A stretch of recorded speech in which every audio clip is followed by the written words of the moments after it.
Welcome back. I'm Jocelyn Bamford. My guest today is Ron Foxcroft, CEO of Fox 40 and Fluke Transport. And Ron is sharing his 5 principles for success.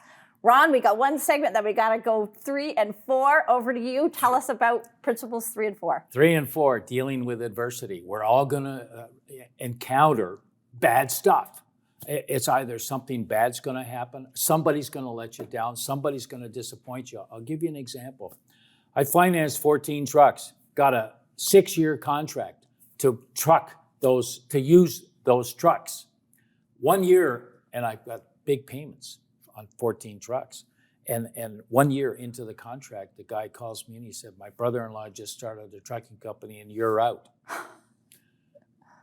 Option, do you sue? I don't like litigation. I don't like the litigation lottery, and you don't sue a customer. So I learned something. I went home after he told me, and I had 2 sleeps. And now I have this rule: never make a comment when something bad happens until you have 2 sleeps. You need a calming situation. I had 2 sleeps. I called him and I said, Albert, I'm disappointed to lose the contract, but if it doesn't work out, give me a call. A year later, he gave me a call.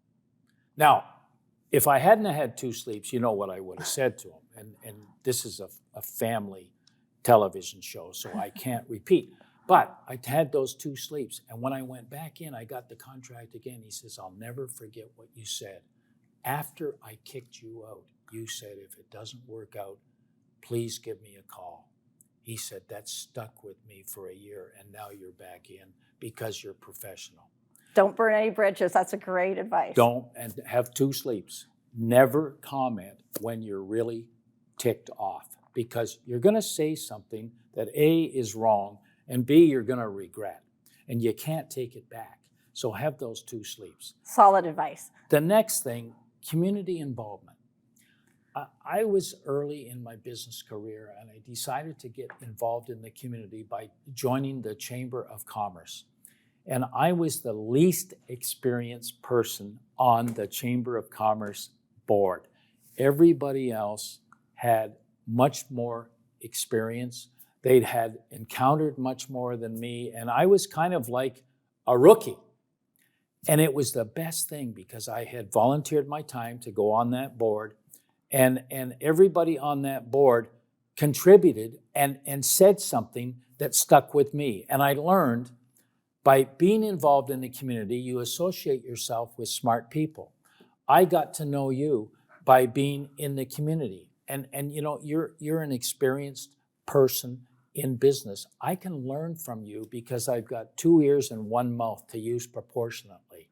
You can learn so much. So I'm very, very busy. We have 2 companies. I work for the NBA.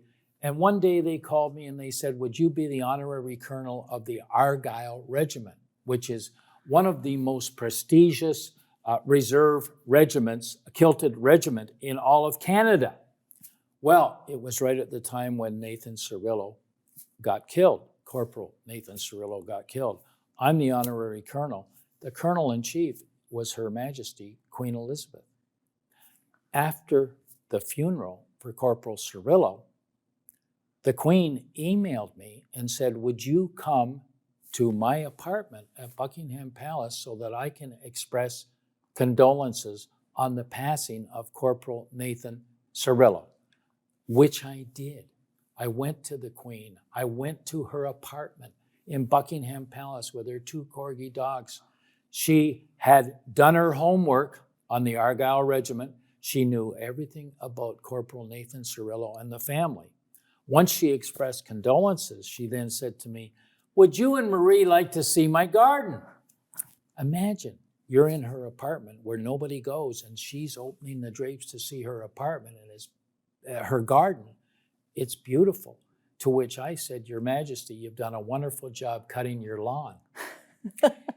To which she was a little cheeky. She said, Colonel, did you bring those Canada geese to poop on my lawn?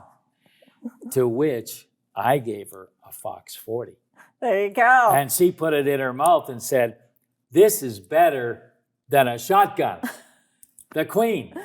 Now, if I hadn't have decided to get involved in the community, I would have never had the opportunity to spend time with Her Majesty, Queen Elizabeth.